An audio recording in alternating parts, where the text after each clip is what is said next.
Hi, I'm Alex Archbold, and I've been buying and selling antiques since I was 9 years old. From basements to scrapyards, I'll look just about anywhere I can to find lost antiques and collectibles. And sometimes I'll go big and buy everything.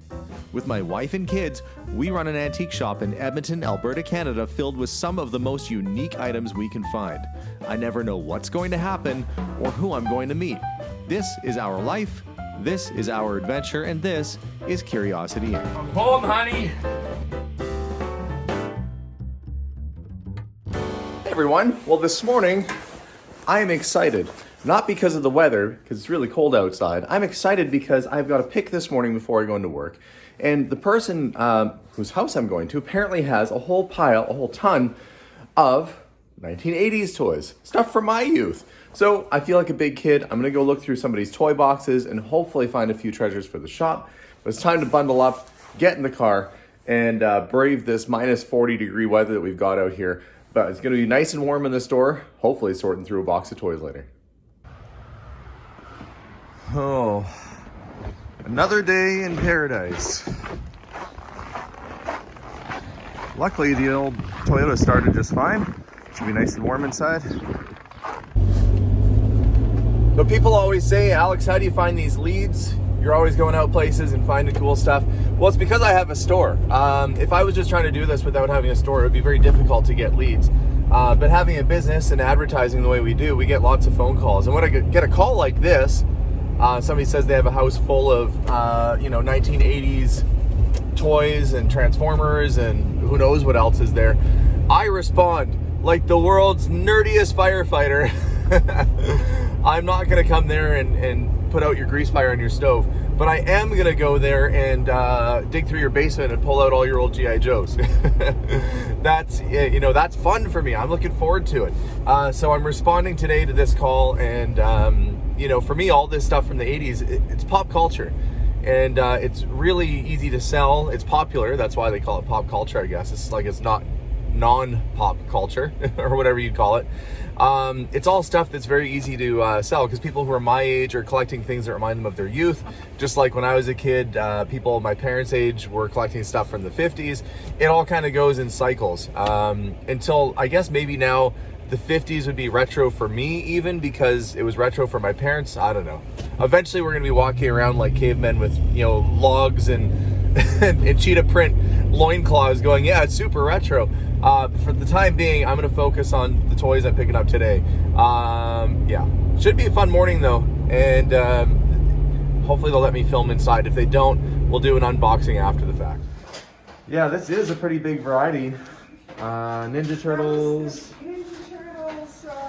Ghostbusters, cops. Yeah, and then I never had the Ghostbuster station, but I actually have a Ghostbuster car in real life. Oh, really? Because I'm just a big kid apparently, but I did used to actually have some of these Ghostbuster toys. Yeah, and then you got it all laid out so nicely too. Dick Tracy. These were Dick Tracy. Oh yeah, I remember those. There was the Beetlejuice in there. And this is all GI Joe down here. This is pretty much because I tried to sort it in the proper boxes. Yeah, you've got the tank. They made a version of this that I think was sold at Consumers Distributing. I don't know if that's the one. It's motorized. Yeah, it might be. I really don't know. And then some bigger ones with some of the clothes and the accessories, the guns. And lots of the smaller. Just maybe 50 of them or something, and I tried to sort out the helmets and all.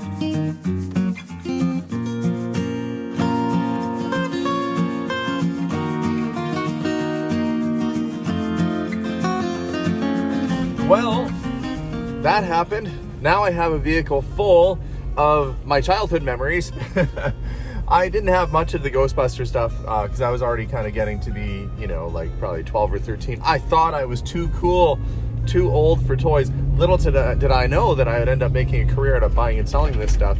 But I did get the Ghostbusters play set, a whole bunch of GI Joe, and now I've got to get myself to the store and basically figure out what part goes with what piece, and that's the challenge. The total cost for everything today was 450 Canadian dollars, but Might sound like a lot, but some of those play sets can be worth a couple $100 each.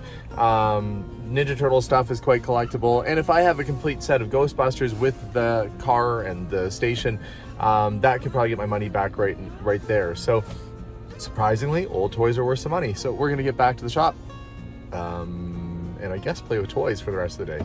Should be all right. Nice thing is this firehouse looks like it's got its accessories. Nothing seems to be damaged. Now they sold this top part here is where you dump a bunch of slime, and it looks like there is leftover tape or maybe slime. No, that's tape. Somebody put tape on the top.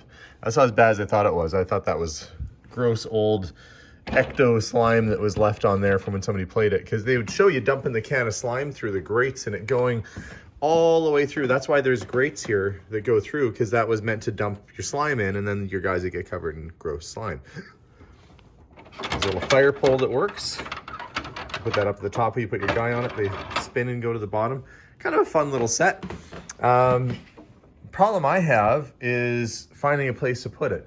So I've decided that I've cleared out the back there, and that should be just enough room in that area to start laying out some of these 1980s toys, which would be perfect, because this is where I also keep some of the other like Hot Wheels and sports cards and things like that.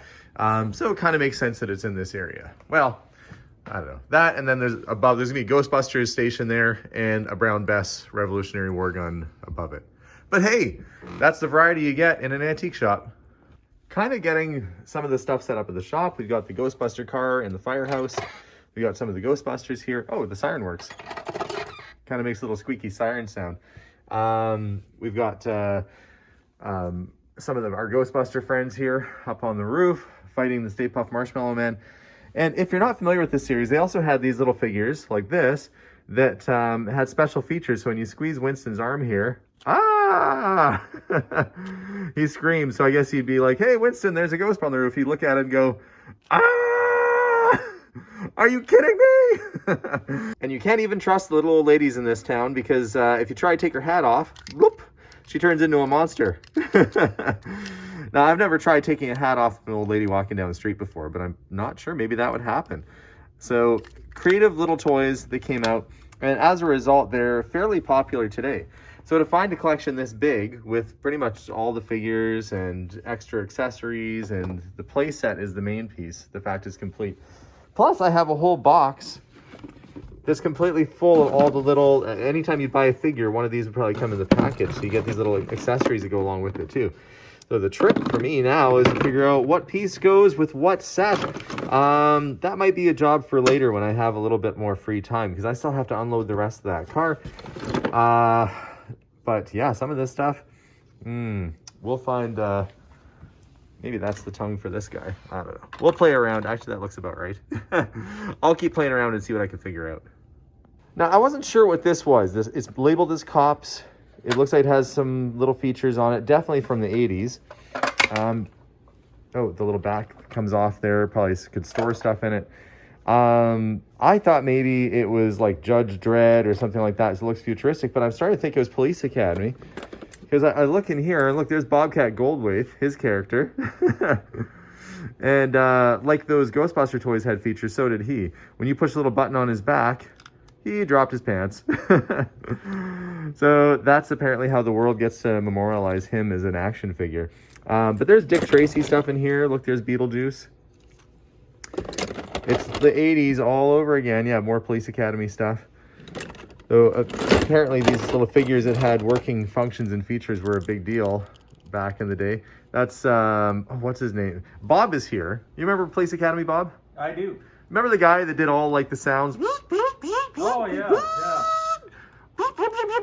yeah. That's him. I can't, for the life of me, can't remember what his name was. But anyway, everybody's gonna be yelling at their screens because they probably know the names. An icon of the 1980s. And yeah, it's kind of fun going through all this stuff. So yeah, a few Police Academy figures. RoboCop. It looked like he maybe, you put caps in him or something. This is a toy I never had, but yeah, it looks like you could put a roll of caps in his back and he'd probably make shooting sounds. Creative. More creative than just your average toy. That's supposed to be Madonna right there. Okay, well, I'm going to get these put away. I better answer my phone. Now this guy here is 1990s Ninja Turtle. You don't know Teenage Mutant Ninja Turtles. It was a thing. Still kind of a thing. This is the Technodrome, which was like a vehicle mobile playset kind of thing. Oh look, there's a cap gun inside. Bonus. What I have to do is have a look around and see if I have all the accessories for it, because there are some little things that are meant to be in here. I think there's a table that goes in so that it like completes the playset. That pops down, and that's their little sewer entrance. So having the accessories is a big deal. So for now, I'm gonna leave this guy aside until I can see if I've got all the accessories for it. Because if I do, it's kind of a collectible piece, but already I can see like it does have the little turrets on it. Little guns are sticking out the side. So it does have a lot of the parts that are meant to be on the outside, including this little eyeball, which just comes off. That's easily lost. In fact, I think it shoots off. It's kind of spring-loaded. So I'm gonna dig through a few other boxes that I've got here. Hopefully, we'll find the missing accessories for it. I did find a box full of the Ninja Turtle accessories. I didn't know where we put them when we packed them up. Pizza launcher, kind of cool. One problem, open up the bottom. This is why you take your batteries out of your toys. That happens. Acid buildup, battery leakage, not great. That said, this still might have a hope of working again, but you really have to clean all your contacts. It's guaranteed they're gonna be corroded. So I'm gonna have to clean those batteries out of there and hope, look at all that.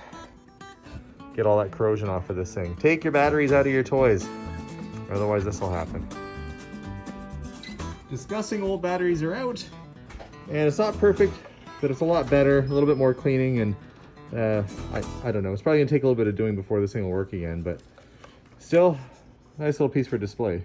So far, my quest through the boxes for accessories to complete this playset for the Ninja Turtles is going well. I found a couple pieces. I still have not found the big giant gray, it looks like a metal pizza. I think it's a tabletop. I'm gonna keep digging for that, because if I find that, it'll be, I think, pretty well 100% complete.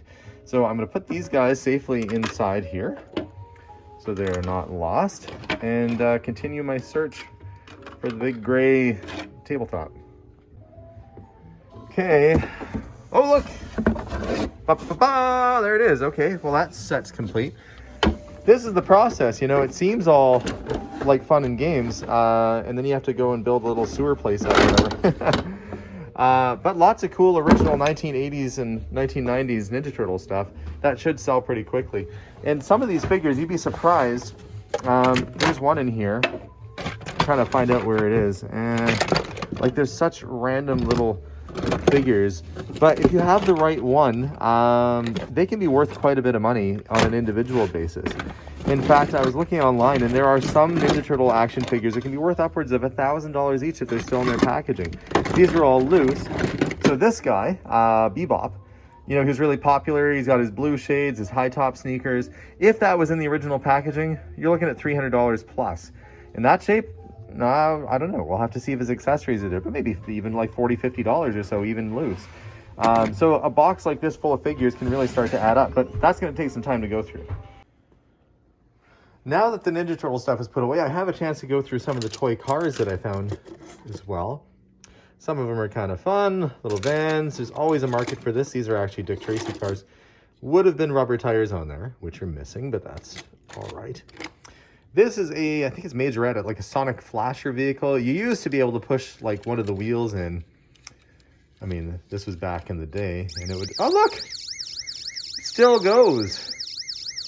What kind of batteries were they using in 1985 or whenever this thing came out that they still work all these years later? Well, that's pretty nifty. That was a cool feature. I remember those as a kid. Yeah, push down the back, you drive it around. Neat. I'm having way too much fun at work today. Little Land Rovers and ice cream trucks. Well, lucky for me, I keep all of my little cars all organized and sorted in these drawers. So I've got a couple file drawers that are just about empty, and that won't be for long. I just had one of those moments where you kind of realize that you've made a terrible error. I am putting all these little toy cars out, you know? All little toy cars are going out. This guy comes in. I recognize him. He's been through the store before. one of my bigger guys that buys Hot Wheel cars. Like, comes in, goes crazy looking for Hot Wheels. And so I said, oh, last time you were in, I told you I had all these Hot Wheel cars come in and you didn't even have a look. I said, I thought you'd be super excited. He doesn't say anything about it. Walks all around, brings me up a camera, says, I've got this camera. I said, okay, well, you know, I'm not really looking for a camera, but if you like, I could do a credit towards the Hot Wheels for you. Yeah, he's like, nah, I don't know. So I'm thinking, oh, this is odd. This guy usually comes in and buys like 30, 40 Hot Wheels at a time when he's through.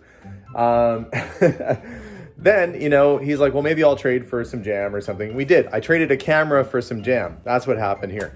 But then I'm like, I'm really surprised he didn't look through the Hot Wheels again. You know, like, I'm thinking maybe he gave up on collecting. I don't know what's going on. And then he says, well, I don't have any kids or nephews, so I don't know why I looked through the Hot Wheel bin. And anyway, he leaves, and I say, have a nice day. And I realize after the fact, it wasn't the Hot Wheel guy. It was just some other customer who looked similar to the Hot Wheel guy. He's going to think I was like pushing. I was like a pusher of Hot Wheels. I'm like, hey, you got to try that good stuff. I got the good stuff. I got the Hot Wheels around the corner. And he's like, what's with this guy? Oh, he probably is going to think I'm crazy. I think he watches my videos. So if you're watching this video, just know I thought you were someone else. It dawned on me after he left that I was like, oh, I just tried pushing Hot Wheels on a guy who has no interest in it because it's not the same human being I thought it was. In my defense, though, when there's people in the store, we're all wearing masks and stuff right now, so it's hard to tell who people are. Oh, I promise you I'm not that hopped up on selling Hot Wheels. I'm going to push them on everybody that walks through the store. That said, though, I did get a lot of them in. Maybe I'll get him started on collecting. Anyway, I'm going to get myself back to work here because I still have 3 or 4 boxes more of stuff to put away. Aside from the little toy cars, which are now out, I also ended up getting all of these 1980s GI Joe figures. And like many other collectibles, the right GI Joe can be worth a good amount of money. Now, they have little elastic bands that hold the torsos to the bottom, and sometimes you'll find them in pieces. Very easy to fix. You can get a replacement gasket or elastic band and put them back together again.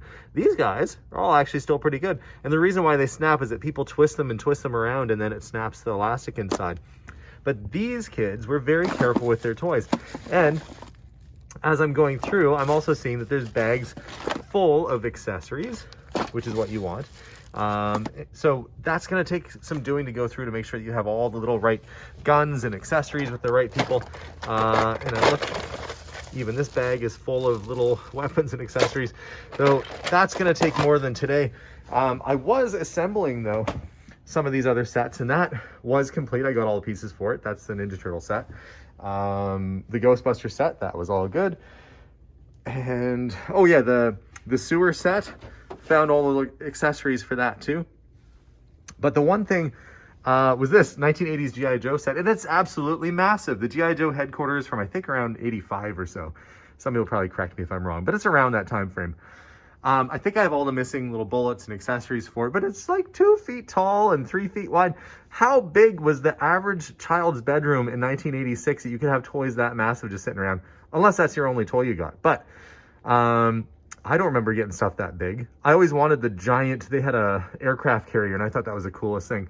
But this is neat. I guess if you hit certain little targets, bits and pieces will fall down like it has battle damage.